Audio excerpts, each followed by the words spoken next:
Okay. Hey guys, I'm just here chilling. Today's lesson. Just need to cool down a little bit. All right, this lesson I want to give you is it's kind of deep. It's very spiritual. And okay, just know that. And if you have any questions at all, please let me know, message me or whatever. Okay, so let's talk about it. In the beginning, Moses. Okay, what happened with Moses? Moses taught us in Genesis, in the first part of Genesis, that the dust, God took the dust and formed a man. Now, I know that don't look like a man. Please forgive me. I'm going to put a head on him or her, whatever it is. Anyway, so he formed a man. Okay? And then he breathed into the nostrils of this dirt. That's the power of God. Okay. It says that God breathed into the nostrils of what he had formed. Okay? The dust of the ground, the dust of the dirt, whatever. He formed it. He breathed in it. Who is he breathing into? The dust. What was he breathing into the dust? Part of him. Okay. If you understand that little bit, that God breathed into the nostrils of this dirt, and in this dirt became living. Okay? Dirt, breathing, become living. Me. All right. So in this context, what does this really mean? What this really means is this. You breathing this air has nothing to do with you. Has everything to do with this. You eating has nothing to do with you. Has everything to do with this. Your feelings has nothing to do with this. Has everything to do with in you. So what I mean by that is this. Your environment, this environment, the trees, the birds, the everything environment has no emotion. It has energy, yes, but it has no emotion. And so therefore the emotion that you have is you, the breath that God made you a living soul. Okay, understanding this, I want you to really deeply understand something else.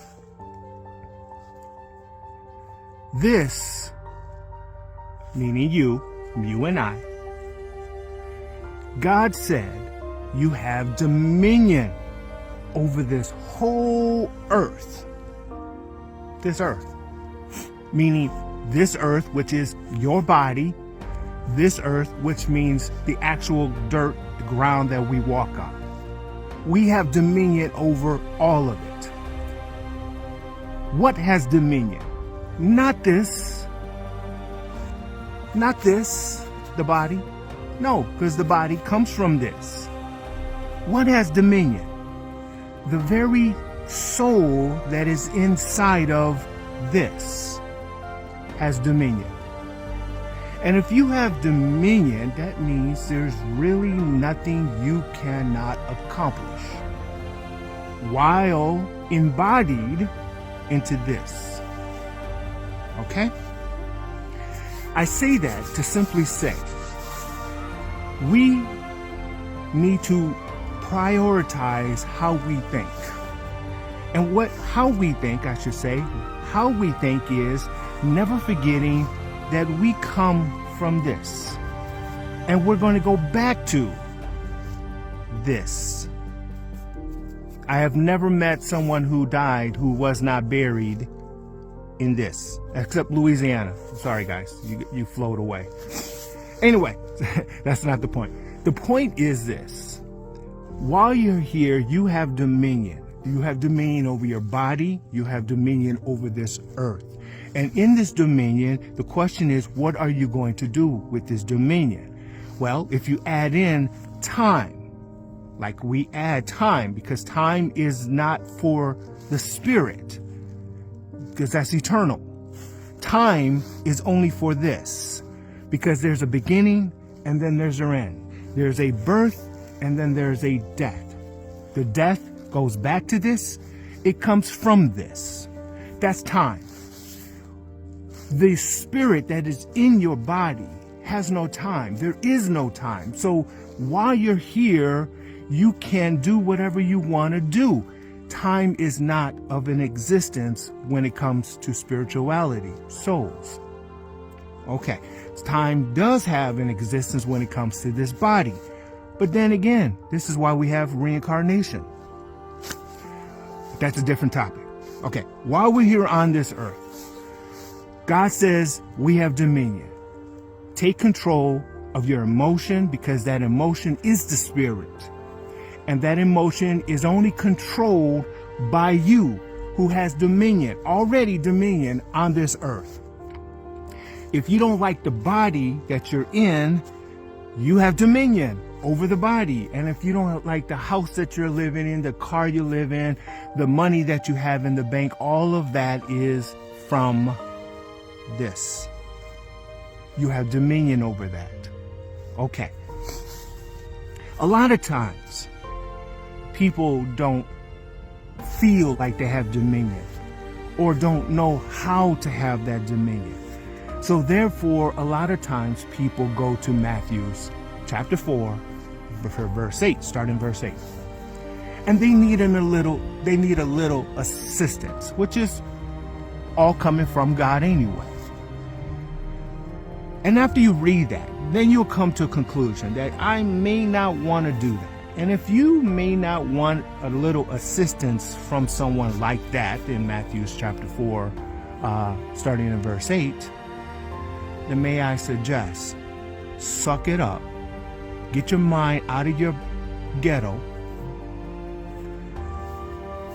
come up with a plan, plan it out, write it down, memorize it, stick it somewhere, and each day take one step at a time. Each day read one word at a time. Each day learn what it is that you want to have dominion over. But keep this in mind. Dominion is not a job.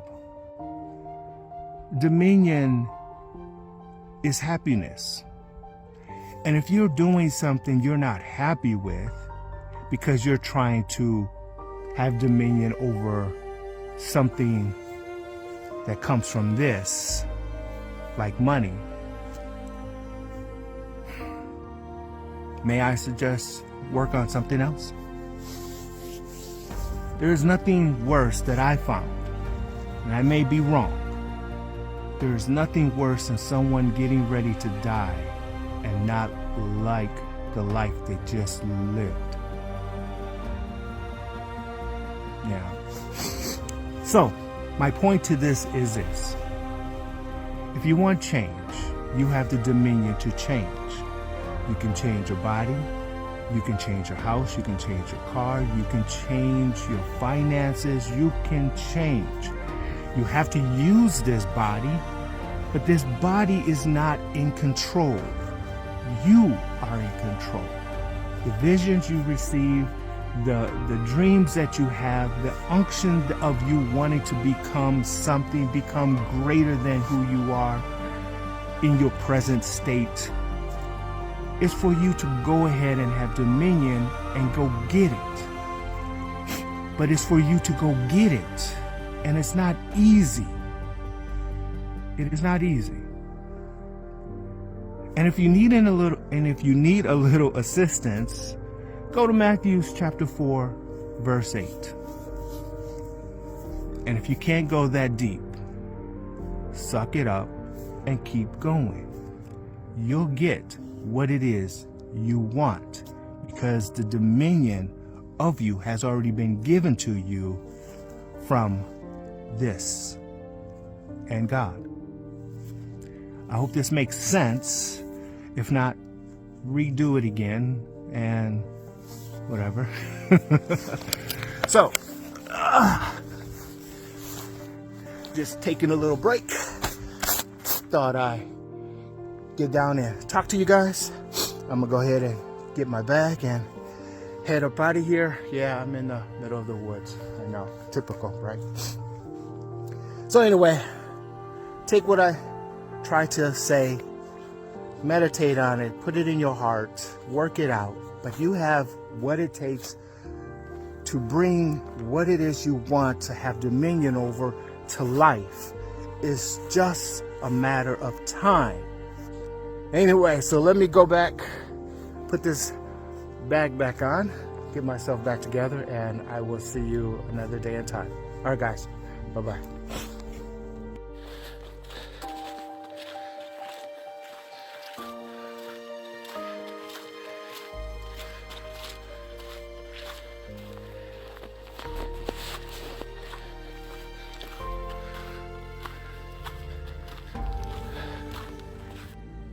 Hey guys, all right, here we go. I want to give you something else. Yeah, I think I need to give you something else. So from the first part that you probably just watched, we talked about you have dominion, and you do. Nothing wrong with, yes, you have dominion. Okay. What we need to understand also is that dominion has kind of got mixed in, I guess you can say, with this word called capitalism. Okay, what is capitalism? Capital is just another word of money. To say money is to say capital. I need to raise capital. Money, okay.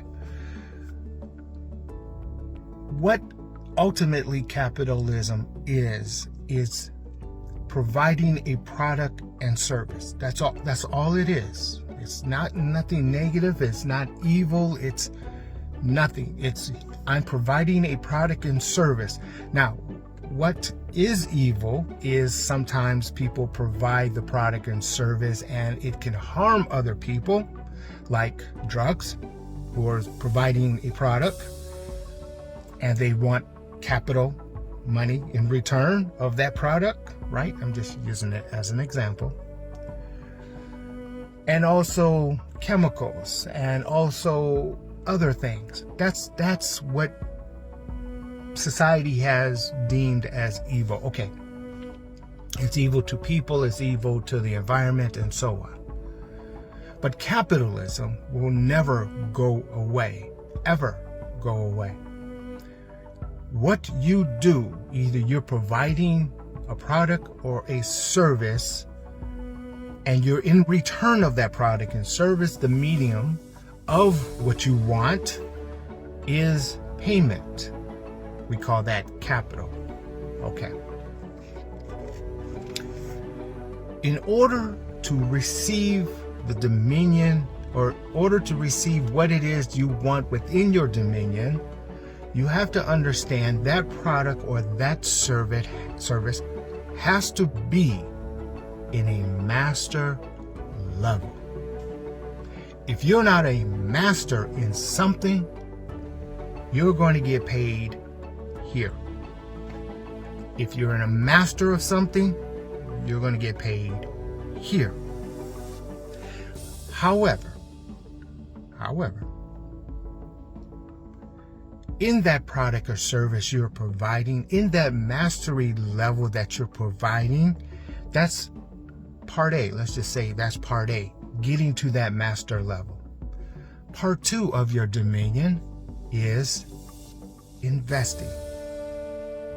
It doesn't matter if you make this kind of money or this kind of money. Doesn't matter. You can make this kind of money as long as you both, all of you, start investing. Now, what do I mean about investing? What is investing? Typical investing is stock market, the bonds, equities. What we call stocks is equities and bonds. That kind of thing is investing. Meaning, I'm putting my money into this product now, stocks or bonds or currencies or whatever, commodities. And later, I'm going to, in hope, later I'm going to receive an increase in my money, and then I'll take the difference, called profit. Okay. Investing is also starting a business. I'm investing my capital, other people's capital, called investors' capital, into this business. And this business, we're going to provide a product or service. Okay, that's investing.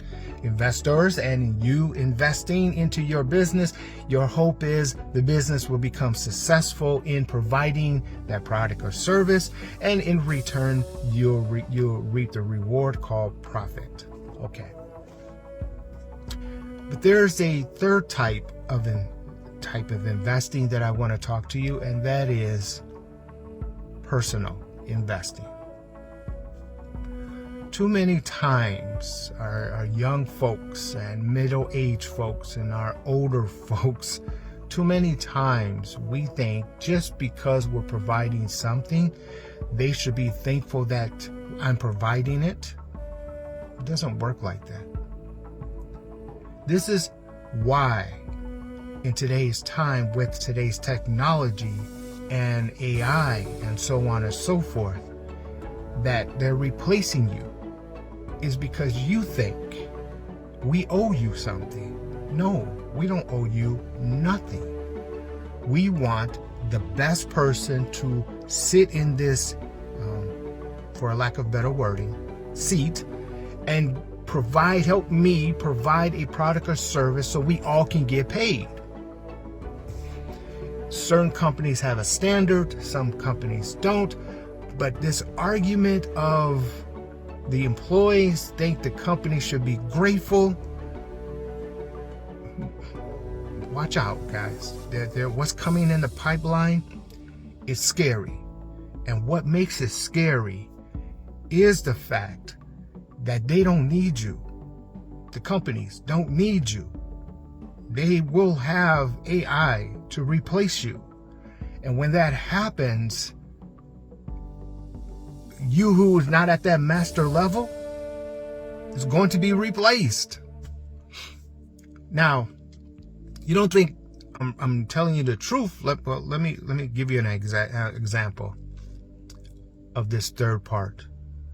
Back in the 1970s and 80s, manufacturing changed. They took an expensive workforce, went to another country, saved some money, capital, because of the cheaper conversion, not the fact that the people was cheap, not because people in Asia is cheaper or Mexico is cheaper working than American working. No, it was all about capital. It was all about America, you want $25 an hour. Well, I can take that $25 an hour, still pay that employee in Mexico or China $25 an hour, but the conversion rate saves me about $50 in the American dollar currency. See what I'm saying? So I can pay somebody your salary, but half the cost. If you don't understand that, don't worry about it. Point is, that happened. Then all of a sudden, technology, robots started coming in. I was in Mississippi at the time. A car company came in. They gave this tax deduction to this company, and they were going to hire a whole bunch of people, and the whole manufacturing company or building, all they hired was 100 people, because the rest of the building was ran by robots. In 1970s and 80s, when it took thousands of people to do, it now takes 100 people to do. This new AI that's coming out, it may only take one person to do. Where is all these people? all these people are the 99 percenters. So my point to this long discussion is simple. It doesn't matter where you're starting from. You have to keep in your mind this is about capitalism. And capitalism requires everyone to build a master product or provide a master service. And if you don't provide a master product or a master service, it won't be worthy for the consumer's currency, capital, money. And the money that you're investing in yourself, in your business, in your whatever, you won't get a good return because it's not mastery. Not because they don't have money, it's because it's not mastery. Which, by the way, brings me back to the first part of mastery and dominion. God created you. God, who is the master, created nothing but mastery, your soul, and therefore your soul that comes from a master God you should only expect to do mastery stuff because you come from mastery stuff. And so the dominion you have, you can go get whatever it is that you want, and you can provide your product and service and receive the currency or the capital that will provide a certain different lifestyle and capital money, as long as you do it right, like a trust and so on and so forth. Then you will have money, capital, for yourself, your family, and your generations to come. But only if what you provide is at a master level. Don't worry about people who has excuses that they think people don't have. No, people have money. Banks have trillions of dollars waiting for for them to invest in. The stock market has money waiting for people to invest in. It's deeper. We can talk more about it and how to go get it. I'm just giving you the nugget of God provided and made you. In this body, you have dominion. In this world, you have dominion. But this dominion is in a world of capitalism. And so therefore, get your mind wrapped around the capital, the money aspect. Get yourself to a master level. Doesn't matter what it is you do. Provide that product, provide that service. Reap the reward that's going to be there for you, for your lifestyle that will affect you, your family, and your generations. And you will live that dominion life as God intended. All right? Anyway, my windows are all fogged up, as you probably can see, because I'm hot. All right, guys. I'll talk to you later. Bye-bye.